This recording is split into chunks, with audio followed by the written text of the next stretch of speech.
Ya, shalom. Baik, pesan Tuhan adalah tentang menjadi pemercaya yang tangguh. Kita sudah mendengarkan beberapa hari yang lalu dari Bapak Gembala maupun rekan khotbah bahwa supaya kita tangguh itu kita perlu memiliki kehidupan di atas rata-rata.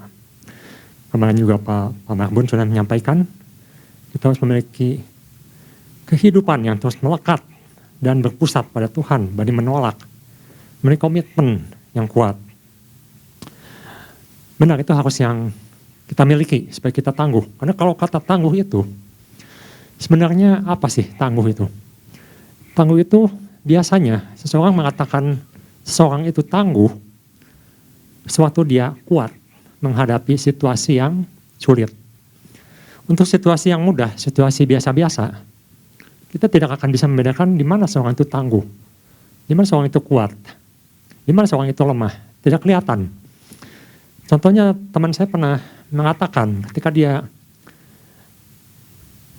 lintas alam dengan teman-temannya dan satu kelompok itu mengalami suatu kejadian yang tidak diduga, yaitu tersesat. Nah, ketika mereka mencoba mencari jalan, mereka ternyata tidak bisa. Nah, di situ mulai kelihatan mana yang tangguh, mana yang tidak. Yang tangguh akan terus berusaha mencari jalan, tetapi yang lemah, mereka akan kecewa, mereka akan marah-marah, mereka akan komplain.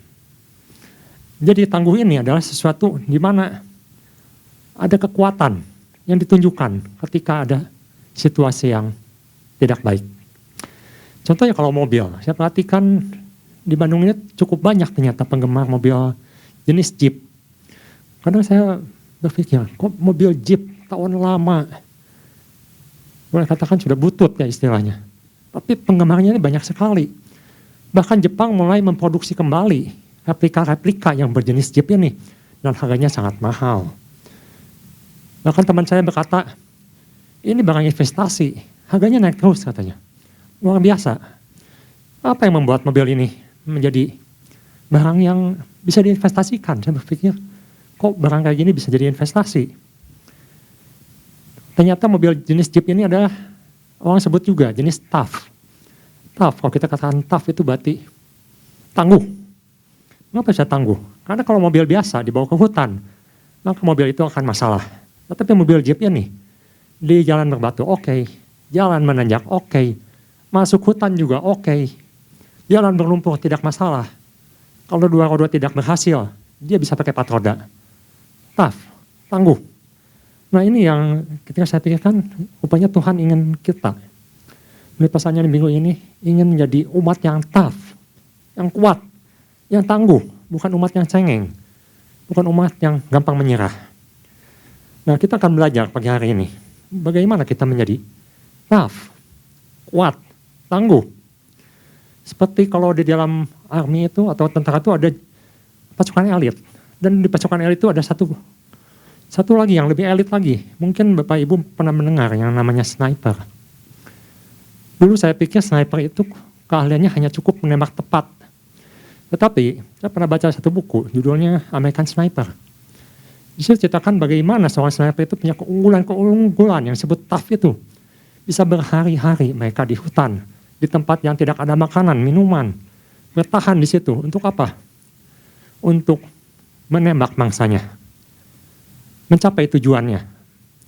Jadi ini suatu kekuatan yang luar biasa. Nah Tuhan ingin kita seperti itu, ingin kuat, tangguh. Nah kita lihat bagaimana kita bisa mencapai kualitas-kualitas itu. Karena dalam Alkitab dicatat beberapa orang. Saya kagum misalnya dengan Kaleb. Kaleb memilih Hebron, di mana orang Israel saat mengintai 40 tahun yang lalu, 40 tahun sebelumnya, mereka tumbang di sana. 12 pengintai, 10 pengintai tumbang karena melihat Hebron, takut. Tapi ketika Kaleb masuk Kanaan, dia katakan berikan Hebron untukku, aku akan menaklukkan Hebron. Tough, tangguh. Daud, bagaimana dia ketika menghadapi kesulitan, ketakutan, disiklak, semua habis. Bagaimana dia tough di hadapan Tuhan. Dia mencari Tuhan, dia menguatkan imannya pada Tuhan. Dan dia tindak sebagai imam bagi umat Tuhan yang dipimpinnya. Tough. Paulus, kita sudah dengar di Bapak Gembala. Paulus, seorang yang tough.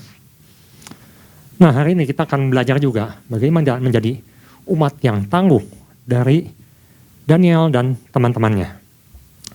Yang pertama, yang ketika saya renungkan, bagaimana kita bisa tough, bisa kuat, bisa tangguh, dan mengapa kita harus tangguh. Yang pertama adalah tangguh dimulai dari keputusan yang benar. Tangguh itu dimulai dari suatu keputusan yang kita ambil.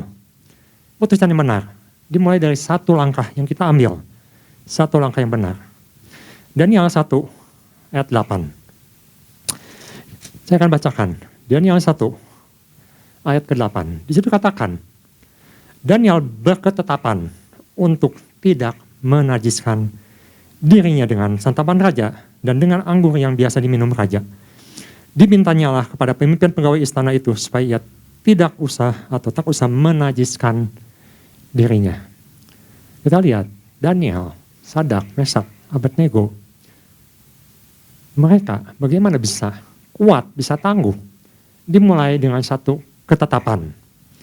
Satu ketetapan yang benar. Di sini dikatakan Daniel menetapkan. Menetapkan apa? Untuk tidak menajiskan dirinya. Dengan kata lain, mereka memutuskan untuk memulai dengan kekudusan. Bagaimana seorang bisa kuat kalau dia kompromi dengan dosa? Bagaimana seorang bisa kuat kalau dia kompromi dengan dunia? Kita perhatikan di sini. Daniel menolak makanan raja, dia menolak fasilitas raja. Raja memberikan yang terbaik, makanan yang terbaik, minuman yang terbaik, fasilitas yang terbaik diberikan kepada semua menteri-menterinya atau calon menterinya, calon penolongnya dalam kerajaan, pembantunya. Tapi Daniel di sini memegang satu keputusan ketika dia tidak akan menajiskan dirinya.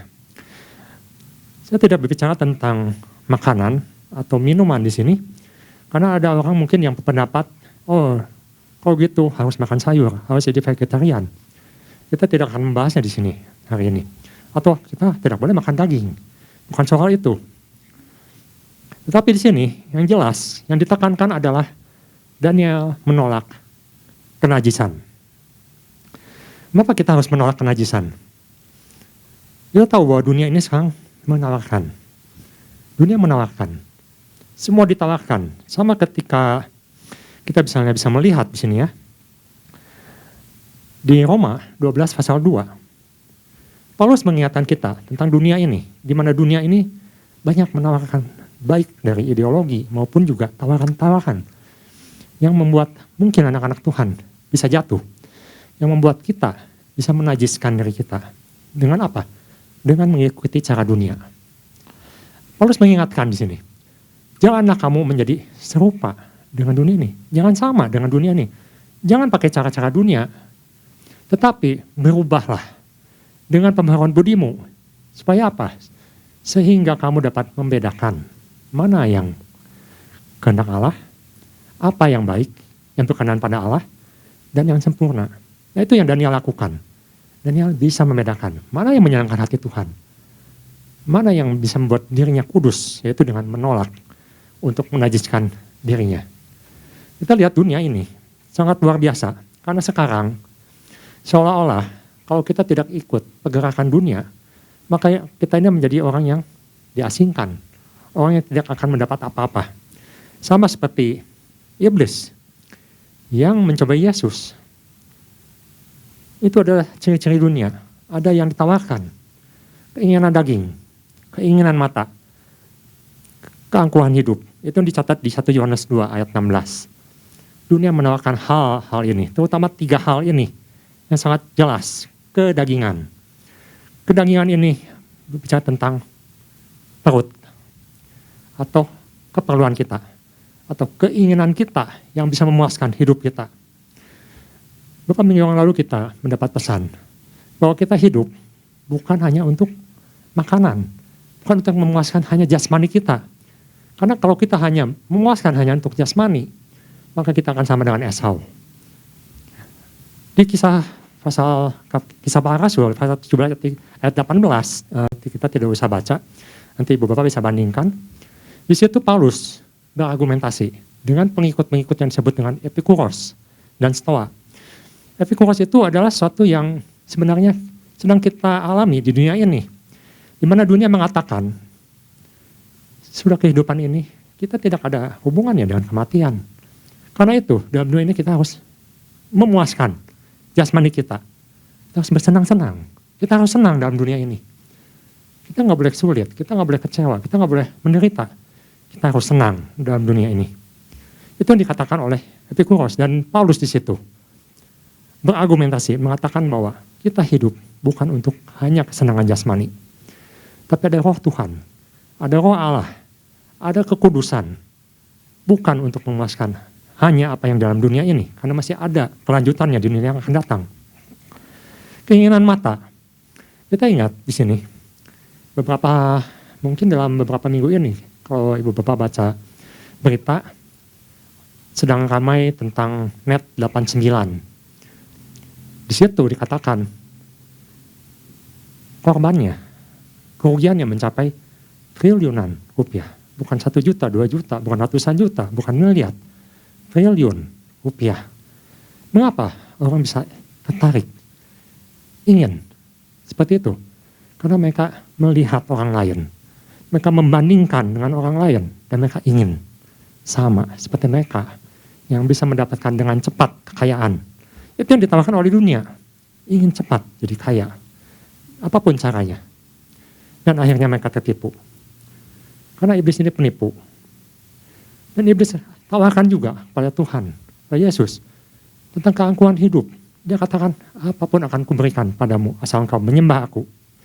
Nah di sini, makanya kita perlu bisa membedakan mana yang benar, mana yang berkenan pada Allah ketika kita punya pemikiran yang baru, yang roh Tuhan nyatakan dalam kehidupan kita. Sehingga kita memiliki pikiran-pikiran yang murni, pikiran yang benar, yaitu untuk tidak menajiskan dengan apa yang dunia tawarkan. Bukan artinya semua salah, tidak.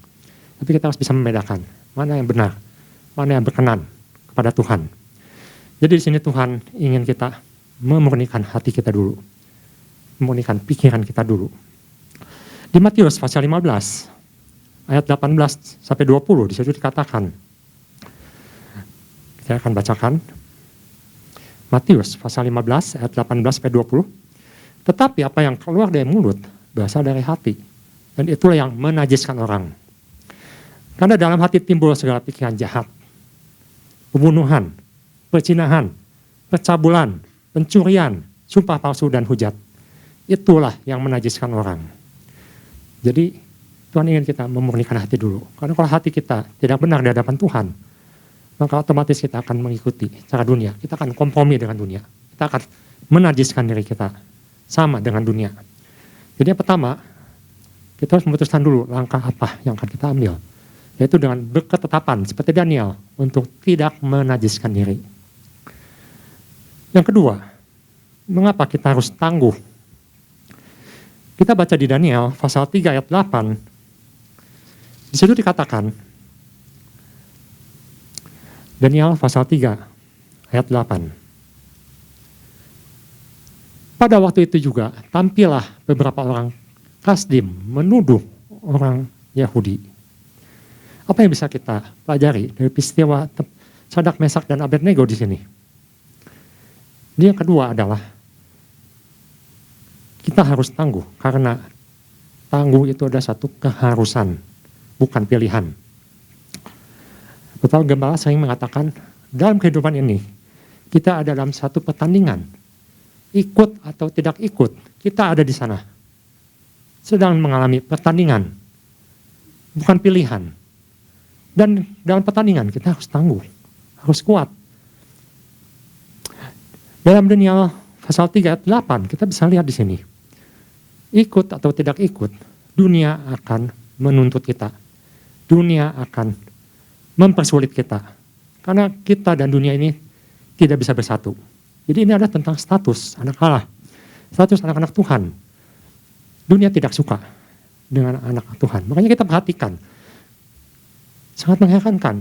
Apakah dosa orang-orang Kristen sehingga dunia membenci orang Kristen? Apakah mereka melakukan kejahatan? Tidak. Kita lihat, kita sering berdoa syafaat untuk negara-negara. Dan kita perhatikan di setiap negara ternyata ada peperangan. Mereka tidak suka dengan anak-anak Tuhan. Jadi pada dasarnya kita ini adalah lawan daripada dunia. Bukan soal suka atau tidak suka, tapi ada soal status, di mana kita berdiri. Ketika kita status sebagai anak Tuhan, maka kita adalah musuh dunia. Efesus pasal 6 ayat 12 dikatakan, saya akan bacakan, Efesus 6 ayat 12. Terus katakan, karena perjuangan kita bukanlah melawan darah dan daging. Sebenarnya lawan kita ini bukan darah, bukan daging, bukan manusia, tetapi kuasa-kuasa yang di belakangnya. Pemerintah-pemerintah, penguasa-penguasa, penghulu-penghulu dunia yang gelap ini. Roh-roh jahat di udara, itu adalah lawan kita. Jadi yang kedua, kita ini adalah musuh daripada dunia. Ini status yang harus disadari ketika Sadak, Mesak, dan Abednego tahu bahwa dunia memaksa mereka untuk menyembah patung atau berhala, dan mereka tidak melakukannya, maka dunia langsung melihat kalau anak-anak Tuhan itu berbeda. Anak-anak Tuhan ini adalah musuh mereka, musuh Nebukadnezar, musuh raja yang menyembah berhala, yang memaksakan anak-anak Tuhan untuk ikut di dalam penyembahan berhala. Tapi kita lihat di sini, mereka tetap teguh, tetap tangguh. Karena mereka tahu status mereka adalah anak-anak Allah. Ini sesuatu yang perlu kita tanamkan dulu. Kita harus memutuskan satu langkah yang tepat dan di mana kita berada saat ini. Karena dunia itu adalah sesuatu yang pasti menghancurkan anak-anak Tuhan. Jikalau anak-anak Tuhan ada di dalamnya, maka kita bisa pastikan mereka akan hancur. Beberapa waktu yang lalu, sangat santer ada berita di Korea Selatan, di Taiwan, di mana di situ ada suatu perayaan, namanya perayaan Halloween. Perayaan kita tahu jelas, Halloween itu perayaan yang menyembah roh jahat. Dan di sana katakan banyak sekali korban yang berjatuhan, 150 lebih kalau nggak salah, dan masih bertambah. Kita lihat bahwa anak-anak dunia memang berada di sana. Tetapi saya bayangkan kalau Korea Selatan yang dikenal dengan, boleh katakan, suatu negara yang banyak orang Kristennya, kalau kita ikut di sana, itu sama dengan mematikan diri sendiri. Ada yang berpendapat, ya kalau bukan anak Tuhan, mereka langsung sudah ikut dengan apa yang mereka percaya. Tapi kalau ada anak Tuhan di situ, itu merupakan satu yang menyedihkan. Anak-anak Tuhan tidak boleh berada di tempat yang Tuhan tidak berkenan. Jadi itu yang kedua. Tangguh itu ada satu keharusan, bukan pilihan. Yang ketiga,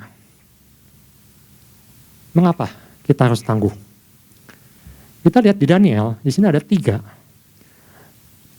hal yang perlu kita perhatikan. Mengapa anak-anak Tuhan harus tangguh?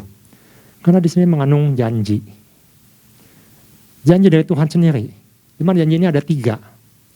Bahwa Tuhan akan menyatakan kemuliaannya untuk anak-anak Tuhan. Tuhan akan menyertai kita. Dan Tuhan akan memberi damai sejahtera. Kita lihat tiga hal ini. Daniel pasal 3 ayat 28 sampai 29. Daniel pasal 3 ayat 28 sampai 29. Berkatalah Nebukadnezar, terpujilah Allahnya Sadak, Mesak, dan Abednego. Ia telah mengutus malaikatnya dan melepaskan hamba-hambanya. Dan yang telah menaruh percaya kepadanya. Dan melanggar titah raja. Dan yang menyerahkan tubuh mereka. Karena mereka tidak mau memuja. Dan menyembah Allah manapun kecuali Allah mereka. Ayat 29. Sebab itu, aku mengeluarkan perintah. Bahwa setiap orang dari bangsa, suku bangsa, atau bahasa manapun, ya, yang mengucapkan penghinaan terhadap Allahnya Sadak, Mesak, dan Abednego akan dipenggal-penggal dan rumahnya akan dirobohkan menjadi timbunan puing. Karena tidak ada Allah lain yang dapat melepaskan secara demikian itu. Artinya apa? Artinya kemuliaan Tuhan akan dinyatakan untuk anak-anak Tuhan yang tangguh, yang tidak kompromi dengan dunia. Memang ini sepertinya klise, sepertinya kita sering mendengar hal ini. Sepertinya masuk telinga kanan, keluar telinga kiri. Tapi menjelang zaman seperti sekarang ini, seharusnya kita menguatkan diri dengan apa yang dihadapi oleh Sadrak, Mesak, Abednego ini. Kalau Tuhan akan menyatakan kemuliaannya, dan siapa akan mengalami kemuliaan Tuhan? Mereka yang ikut di dalamnya. Mereka yang ikut di dalam Tuhan. Tapi mereka yang kompromi, mereka tidak akan mengalami kemuliaan ini. Jadi Tuhan akan menyatakan kemuliaannya untuk kita. Karena itu kita perlu menguatkan diri, perlu tangguh dalam Tuhan. Karena saya percaya Tuhan akan menyatakan kemuliaannya di zaman akhir ini. Di mana situasi begitu bergelombang, di mana situasi begitu cepat berubah. Tidak bisa kita bayangkan apa yang akan terjadi setelah ini. Tapi Tuhan akan menyatakan kemuliaannya. Kemuliaan dari Tuhan. Yang kedua, atau bagian kedua, disitu katakan Tuhan akan menyertai kita. Ini yang memberi kita kekuatan. Daniel pasal 3 ayat 24 dan 25. Daniel pasal 3 ayat 24 dan 25. Saya akan bacakan. Kemudian terkejutlah Raja Nebukadnezar, lalu bangun dan dengan segera berkatalah ia kepada para menterinya, bukankah 3 orang yang telah kita campakkan dan terikat ke dalam api itu? Jawab mereka kepada raja, benar ya raja. Ayat 25, katanya, tetapi ada 4 orang kulihat berjalan-jalan dengan bebas di tengah-tengah api itu. Mereka tidak terluka, dan yang keempat itu rupanya seperti anak dewa. Siapakah anak dewa ini yang Nebukadnezar ucapkan ini? Ini adalah Yesus sendiri. Ini ada sesuai dengan janji yang Tuhan katakan di Matius 28 ayat 18-20. Nanti Ibu Bapak bisa ingat-ingat kembali dan baca kembali. Di mana Yesus katakan, aku akan menyertai engkau. Aku akan berada bersama engkau. Sampai kapan? Sampai akhir zaman. Sampai dunia ini selesai. Aku akan menyertai. Ini adalah suatu janji. Janji yang membuat kita bisa kuat. Kita bisa tough. Karena Tuhan akan menyertai kita. Tuhan akan menyertai anak-anak yang tangguh. Anak-anak yang tidak kompromi. Jadi Tuhan nyatakan, dia akan menyatakan kemuliaannya. Dia akan menyertai kita. Dan yang bagian ketiga, Daniel pasal 3 ayat 16-17. Yang ketiga adalah Tuhan akan memberi damai sejahtera. Daniel pasal 3 ayat 16 dan 17. Lalu Sadrak, Mesak dan Abednego menjawab Raja Nebukadnezar, tidak ada gunanya kami memberi jawab kepada Tuanku dalam hal ini. Ayat 17, jika Allah kami yang kami puja sanggup melepaskan kami, maka ia akan melepaskan kami dari perapian yang menyala-nyala itu dan dari tanganmu, ya Raja. Jadi kita perhatikan di sini. Ketiga teman Daniel ini tidak meronta-ronta, tidak menangis, tidak menjerit-jerit, tidak ketakutan, tapi Tuhan berikan damai sejahtera. Untuk satu kebenaran yang mereka putuskan, untuk kekudusan yang mereka ambil. Karena Tuhan sudah berjanji di sini. Tuhan katakan damai sejahteraku. Ini beda dengan dunia. Jadi saya masukkan di sini damai sejahtera itu bukan apa yang cuma tampak secara jasmani. Kalau kita lihat secara jasmani, maka kita akan kecewa. Mengapa? Karena baru-baru ini juga ada orang yang baru membunuh temannya. Dan dia bisa tertawa-tertawa. Mungkin dia bisa tidur nyenyak di situ. Tapi bukan damai sejahtera seperti itu. Karena Tuhan akan menuntut rohnya. Tuhan akan menuntut pertanggungjawabannya. Kalau bukan sekarang, maka di akhirat pun Tuhan akan menuntut. Wahyu sudah mengatakan, Tuhan akan membuka kitab kehidupan. Dan setiap manusia akan dituntut apa yang dia lakukan. Saya pernah baca, kalau tentara-tentara di Amerika pada saat perang Vietnam, itu banyak yang gila, banyak yang jiwanya terganggu akibat perang. Jadi, damai sejahtera Tuhan itu bukan damai sejahtera dunia. Sesuatu yang melampaui akal, sesuatu melampaui batas kekuatan manusia. Kita lihat di Yohanes pasal 14 ayat 27. Ini ada satu janji Tuhan. Ketika Tuhan mengatakan dia akan meninggalkan damai sejahteranya untuk kita.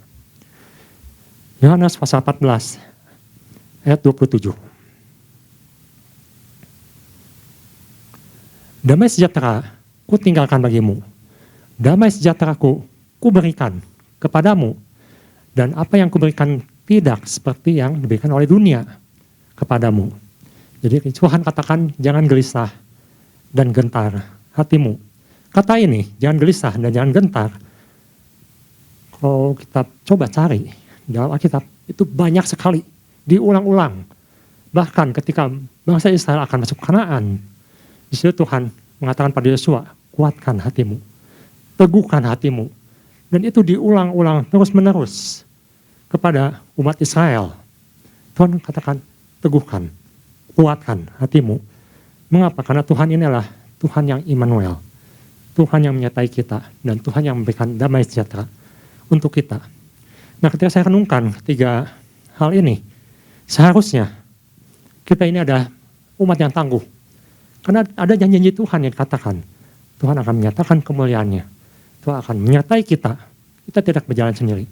Dan Tuhan akan memberikan damai sejahtera di tengah gelombang lautan ini, yang sedang kita tidak tahu akan kemana. Tapi adalah janji-janji Tuhan yang bisa kita pegang. Dan bisa kita ingat bahwa Tuhan sudah mengucapkan firman-Nya. Dan firman Tuhan itu pasti akan melakukan apa yang Ia perintahkan. Sebagai penutup, ada satu pepatah atau quote yang sangat bagus. Yang mengatakan seperti ini, peace is not the absence of trouble, but the presence of Christ.